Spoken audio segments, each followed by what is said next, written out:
The Alabama Supreme Court ruled that frozen embryos created for in vitro fertilization are children.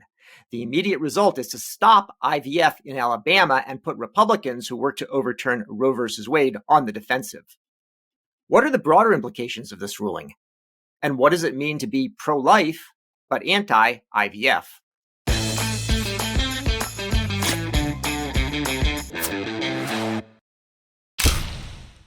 Welcome to CareTalk, America's home for incisive debate about healthcare, business, and policy. I'm David Williams, president of Health Business Group. And I'm John Driscoll, the president of Walgreens Health. Join the ever-growing CareTalk community on LinkedIn, where you can dig deep into healthcare, business, and policy topics, access CareTalk content, and interact with the hosts. You don't have to be a born person in order to join, but you do have to have a LinkedIn account. And please be sure to leave us a rating on Apple or Spotify while you're at it. David, making fun of this really important ruling. Well, let's maybe step back and say, what is IVF and why has this got everyone from mothers to Republican leaders and Democratic scolds all active? But let's step back. What is IVF?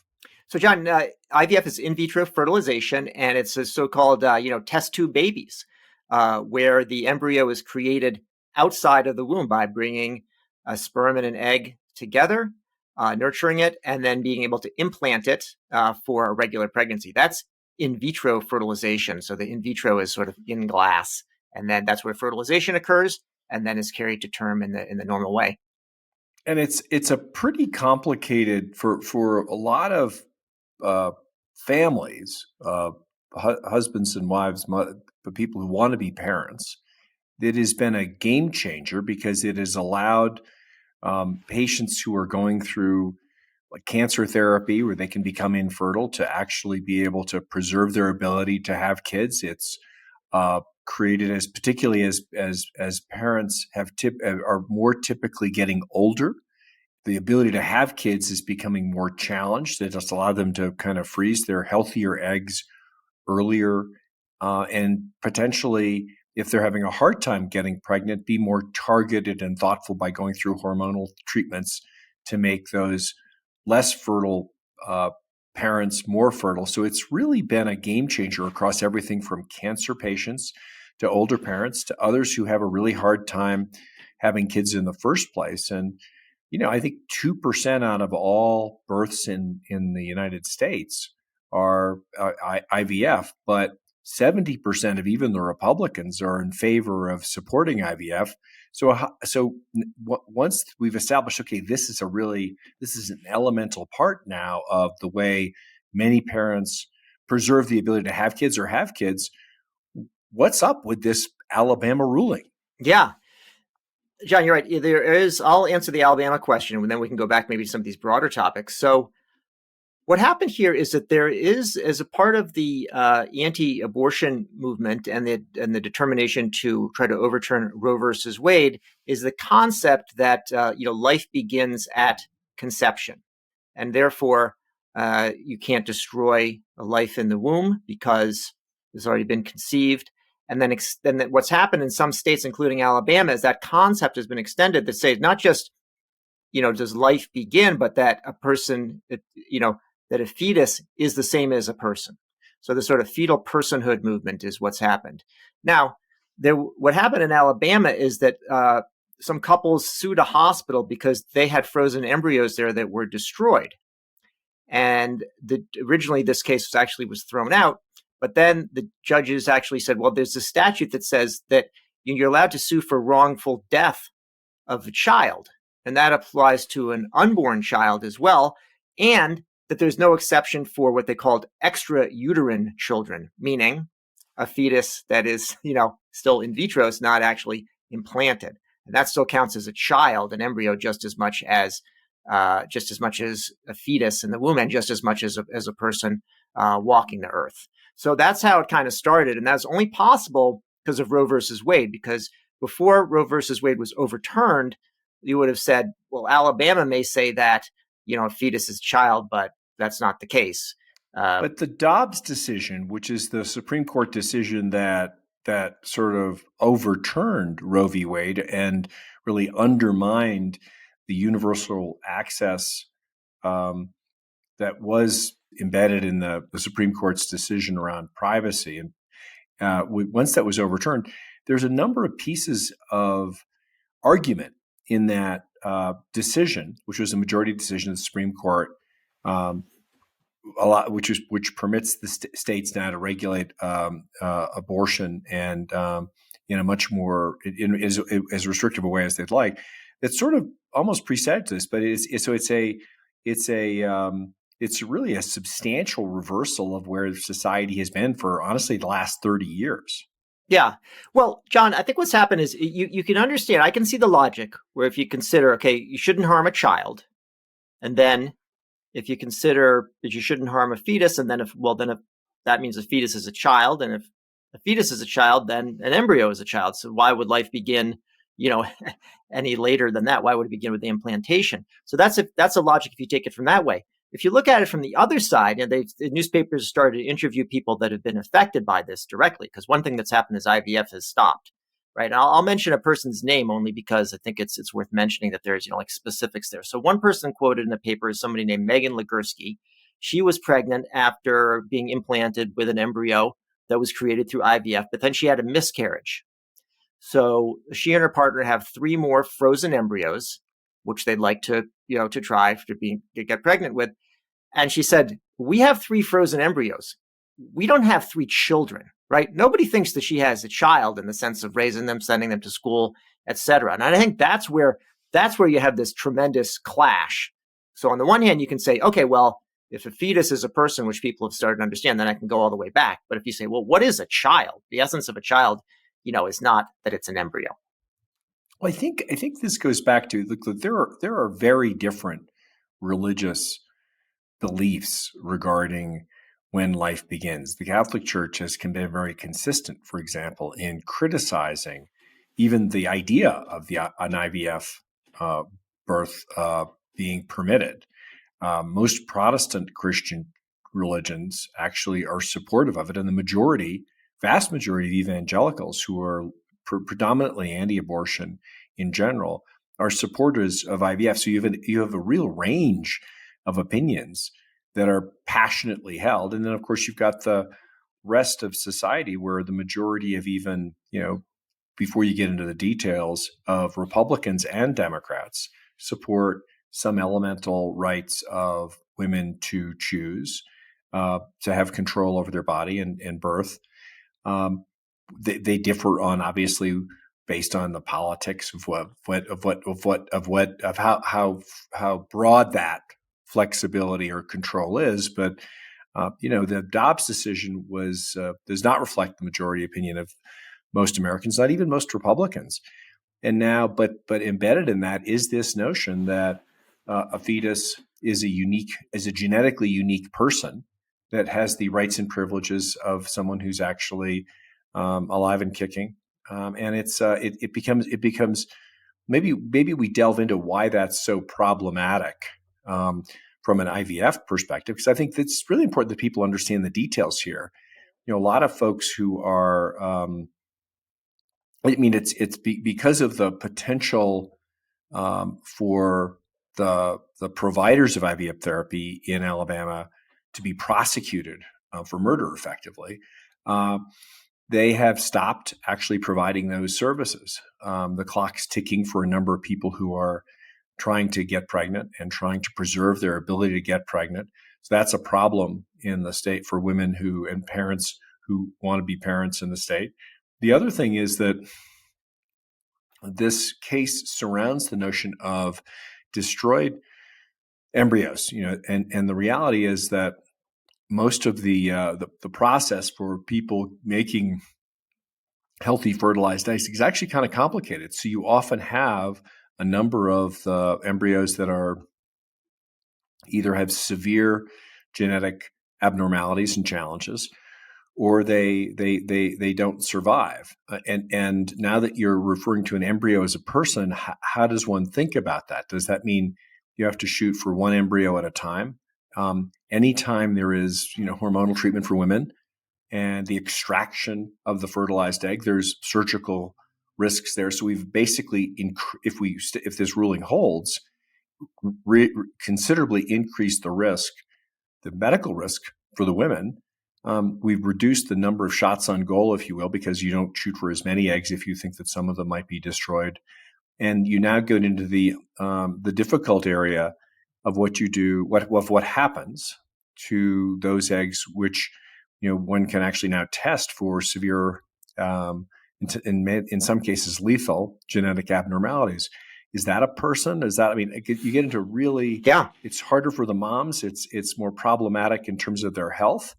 And you also get into other sort of thorny ethical questions, which is, I think, why the majority of Americans have pretty consistently said within certain limits, this needs to be up to the decision of the parents. But it's a really problematic area.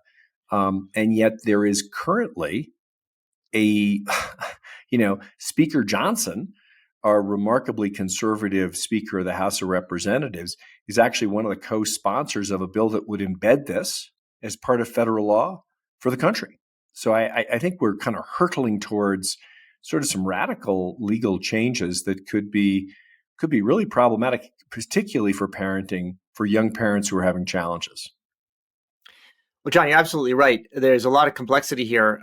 So to be fair, the court decision didn't literally outlaw IVF, but it said an embryo is a person, right? And therefore you can't destroy it or hurt it in some manner. So you're pointing out the best practice for IVF is to have multiple embryos because one is not viable and so on and so forth. And so it really would completely change IVF and change the risk profile, the cost, which is already high, and so on. Where this becomes the other complexity is actually on the political side and what it means. So just to underline, what you were saying, if you look at the current leader of the Republican Party, everyone's sort of fallen in line behind him and on things like, foreign policy, where instead of saying Russia's the enemy, it turns out, Russia's the ally, and people have made a big switch there. This is a little different. So Vice President Pence, for example, was well known for following along with whatever his boss said, which is the case, typically you see with vice presidents. Well, he and his wife, Karen Pence, did IVF multiple times. So are they suddenly going to fall behind a group that, that is against it?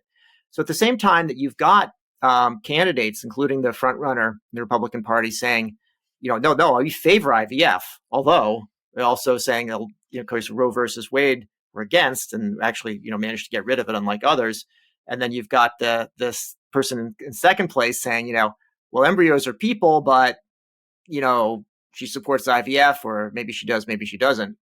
You've got in the Senate. No, the candidates for presidency on the Republican side are really waffling, because they've come out and said, we're very in favor of IVF, and they're also in favor of the ruling that makes the IVF providers in the state of Alabama. That's why they've stopped.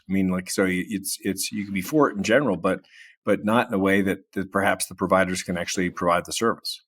Yeah, that makes it hard. So you mentioned what's going on in the House. In the Senate, Senator Tammy Duckworth, who has used IVF herself, introduced a bill to protect IVF, but she says sort of tellingly that no Republicans have contacted her to sign on to it. And so one reason why this will stay in the news for a while is because it does continue the narrative, which I would say is hard to refute, that, overturning Roe with the Dobbs decision is not just a very specific thing, but is part of a broader agenda. And also because it's so difficult, if not impossible, for people to square the circle between being pro-life, and in favor of not having IVF or having IVF. Like which is it? That's a very difficult one to reconcile. This is an entirely tricky area, and you got to respect the fact people genuinely, unlike a lot of political issues, this is one where people have moral convictions and religious traditions that substantially differ. The challenge is in a pluralistic society, in a society like America, where we've got many different religions, independent of what some of the theocrats on the right want to argue. We've got a respect for many religions. And these are complex ethical questions. I just think what I think people are reacting to, the reason why the Democrats have been so successful at weaponizing this issue as a way to engage their female and the male base of voters who feel very strongly that choice should be largely left to families, is that the majority of people disagree with how far the party has gone. But what's interesting to me is the particular issue of IVF, because it's so complicated, because you're talking about people who are going through cancer, who become infertile, preserving their ability to have families, helping those families that want to have kids. We don't have a replacement rate of population in the U.S. Our actual ability to support the population at a reasonable ratio, or the birth rates have actually been going down. And so this could run the risk of damaging it even further. But I also think this is very personal, even for conservatives, even for folks with conservative religious traditions. Many of those really want to preserve this. And the challenge is when you have an absolute standard legally and a complex standard medically, how do you interpret that? And I think this is one where I think it will continue to be a challenge. And what I feel most for are these families that are, potentially medically compromised, and this just is going to make their challenge of having a baby even harder. Let's talk maybe on a pragmatic basis. This got nothing to do with really religion or with politics, about a cancer patient. We've mentioned that a couple times. So, what happens when someone has cancer?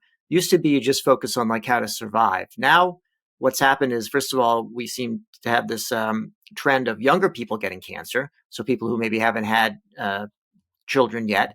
And both cancer itself and cancer treatments can impact fertility. So you talk about chemotherapy, which is toxic and goes after fast dividing cells, which are cancer cells, but also reproductive.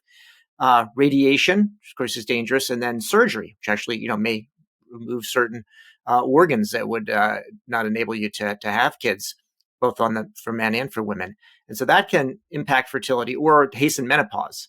And so the typical advice now is to say, hey, we have approaches that can treat, put this in remission, but we got to move along with that quickly, typically, right, John? You're not waiting for that, but let's actually do something to store, eggs or sperm or embryos in order to give you an opportunity. Now, this isn't just a pragmatic thing. It's also when you're considering about you're facing a cancer diagnosis and you're about to go through this treatment, to have something possibly to look forward to, as opposed to saying, well, even if I do survive this, I'm not going to be able to have a family. That's going to be pretty devastating. So these kind of theoretical things and things that look nice on a slogan, like fetal personhood and so on, comes to when you have people that are, I won't say real people, but people in the world walking around who are adults making decisions. It has a big impact on people, and it doesn't seem as though somebody in a court,